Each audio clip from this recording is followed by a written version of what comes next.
please don't confuse me saying motivated by hate by meaning hating on a team the way a normal, die-hard fan would. You know what's insane? Caitlin Clark became the first rookie to rack up multiple triple-doubles in WNBA history. But that's not even the craziest part. Some folks are actually celebrating that her season is over. What's going on with the WNBA? And why is there so much drama around this rookie sensation? A die-hard Falcons fan can hate the Saints, but they would be going a little bit too far if they created nude AI pictures of Saints players and then sent them to the Saints players' families.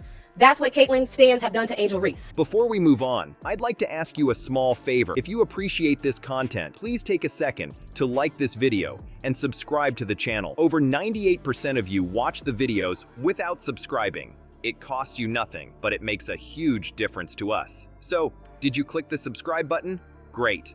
Thank you so much. Now, back to the video. I think it's hilarious that she brings up the NFL because NFL fans don't only hate on one another's, send death threats to players. Let's talk about Clark's impact. She didn't just break records, she shattered them. This girl dished out 317 assists in her rookie season. That's bonkers. And you know what's even wilder? Her playoff games had 1.8 million people watching. The Fever saw 200,000 more fans show up compared to last season. That's like filling up 4 football stadiums. Has definitely gone too far with some of their racist remarks and their treatments of players. It's not okay. It's okay to be a hater in sports. Like, hating in sports is a part of the game. Like, I like when our fans are so engaged and so passionate that they just don't like the other team. But here's where things get weird. Despite all this success, some people seem happy her season is over. What's up with that? It's like they gave her the keys to the kingdom and then changed the locks. You won't believe what we're about to uncover. We're talking rookie pressure, crazy fan behavior, and whether the league dropped the ball. Stick around, because this story is wilder than a buzzer beater in triple overtime. And they got a little small 3-4 week break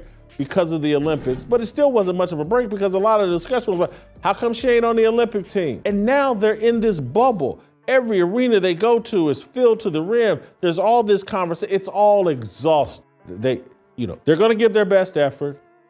They wanted to win that game. Think being a WNBA superstar is all glitz and glamour. Think again. Caitlin Clark's rookie season revealed a dark side of fame that nobody saw coming. One of the reactions that you guys wanted to hear from me was about the stuff that Sheryl Swoopes once again said about Caitlin. She was on Gil's podcast. And honestly, you guys, I think I'm done talking about Sheryl Swoopes. Sure, she was breaking records left and right, but off the court, things got intense real quick. Imagine this.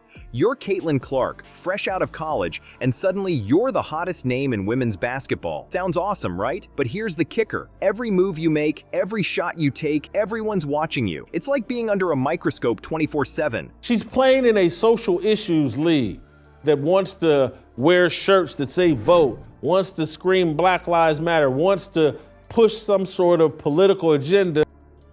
I don't want, and then WNBA players got upset. We don't have the privilege of just playing basketball. We have to care about these social issues. That's the kind of pressure Clark faced in her first WNBA season. But wait, it gets worse.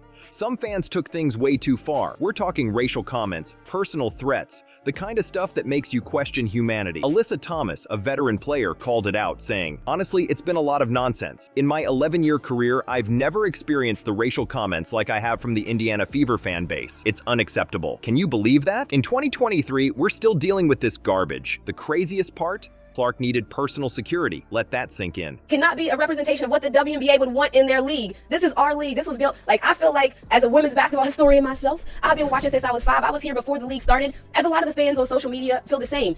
That ain't a representation of us. Y'all not like us. They not like us, okay? A basketball player needed bodyguards because some fans couldn't keep their hate to themselves. It's like the price of fame skyrocketed overnight, and Clark was footing the bill. But here's where it gets really messed up. This wasn't just about Caitlin Clark anymore. The whole WNBA got dragged into it. Suddenly, everyone's talking about fan behavior, online hate, and whether the league can protect its players. It's like Clark's popularity opened up this Pandora's box of issues the WNBA wasn't ready for. You'd think all this drama would mess with Clark's game, right? Wrong. This rookie's got nerves of steel. Her teammate, Erica Wheeler, spilled the tea. I think she really can't hear because she's really blocked out the noise from the outside world. Imagine being able to tune out all that chaos and still ball out on the court. That's some next-level focus. Another teammate couldn't help but be impressed, saying Clark never flinched when it comes to the outside noise.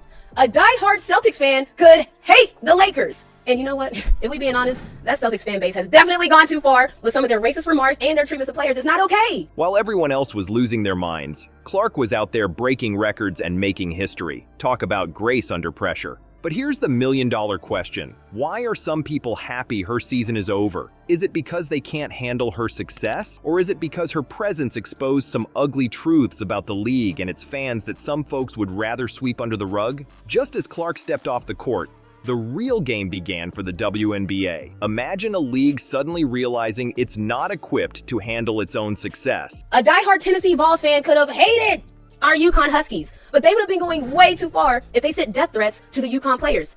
And that's what they've done. That's what Caitlin Stans have done. That's exactly what happened. And the fallout? It's a whole new ball game.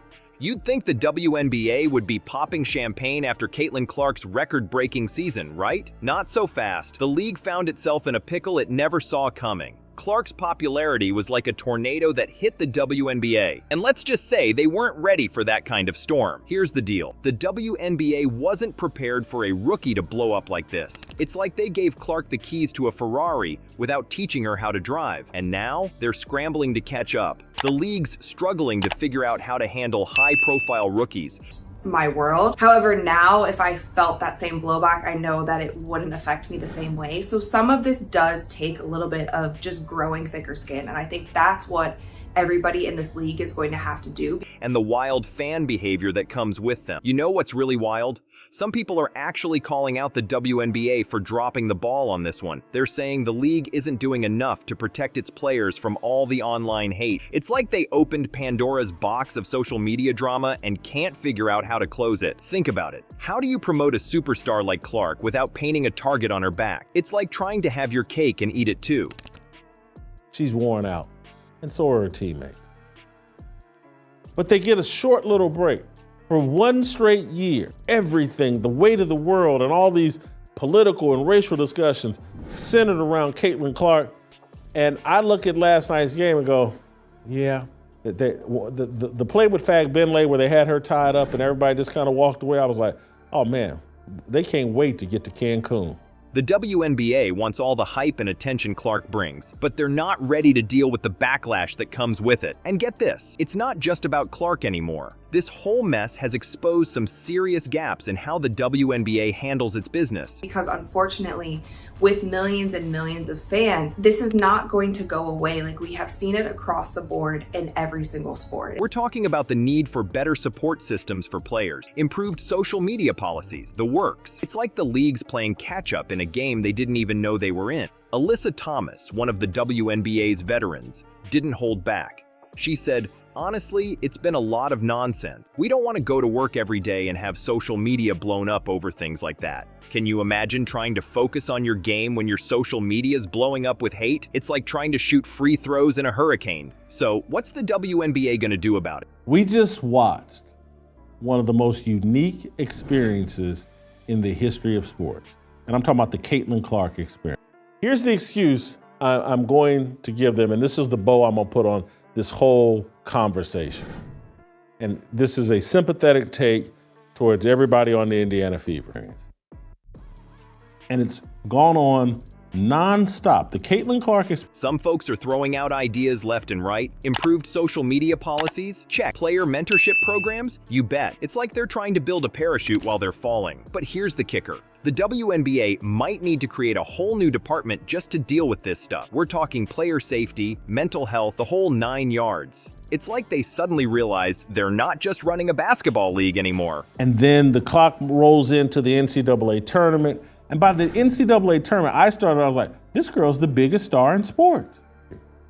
When practice starts back up in October and games start back up in early November or late October, she's now the biggest star in college sports, and she's playing at Iowa. They're managing a media circus. Even the Indiana Fever's management is waking up to the reality. They're seeing how all this social media negativity is messing with their players' heads. It's like they're trying to coach basketball and manage a PR crisis at the same time. Know what's crazy? This whole situation might actually be good for the WNBA in the long run. I know, hear me out. All this drama is forcing the league to take a hard look at how they operate. It's like they got a wake-up call they didn't even know they needed. You know what's wild? No, it's never happened in America. And then when you throw on the animus and the jealousy and the media being against her, February, March of 2024, it's like, holy cow, she's the biggest star in all of sports, and she's a woman. This is very unique. No woman's ever been asked to carry this burden. All this drama might actually be the best thing to happen to the WNBA in years. I know, it sounds crazy, but hear me out. Remember when everyone thought the Indiana Fever was toast? They started the season 1-8. That's like missing your first 8 free throws in a row. But guess what? They turned it around and made the playoff. That's not just a comeback. That's a full-on basketball resurrection. So what changed? It wasn't just Caitlin Clark's skills on the court. The team's general manager, Lynn Dunn, spilled the tea. She said their chemistry got way better after the Olympic break. They had more time to practice and bond as a team. It's like they went from playing like strangers to playing like family. And Clark, she wasn't just along for the ride. She was the engine driving this turnaround. And then obviously you have Angel Reese still trolling her, and the people in the media being uncomfortable, and Paige Beckers is really the best player, and Paige Beckers, she understands her white privilege. She ain't break my record. I was playing with a real size basketball. She wasn't. All of that. And it's like, oh, wow. Check out what she said. Nobody ever quit. We came in here every single day and continued to work. That's the kind of attitude that turns losers into champions. But it's not just about winning games. All this controversy, it's forcing the WNBA to take a hard look at itself. They're talking about things they've never had to deal with before. Player safety, fan behavior, social media madness. It's like the league got a wake-up call it didn't even know it needed. Think about it. Before Clark, when was the last time people were talking this much about the WNBA? It's like she turned on a spotlight, and now everyone can see the good, the bad, and the ugly of women's basketball. Caitlin Clark doesn't. And so here's a woman that becomes the biggest star in sports earlier this year, February, around that time. Goes all the way through the NCAA tournament, ends in early April. The next week, or within a week or 10 days, they have the WNBA draft, and ratings fly through the roof. And you know what's really cool? This could be the start of something big. The league's realizing they need better support systems for players.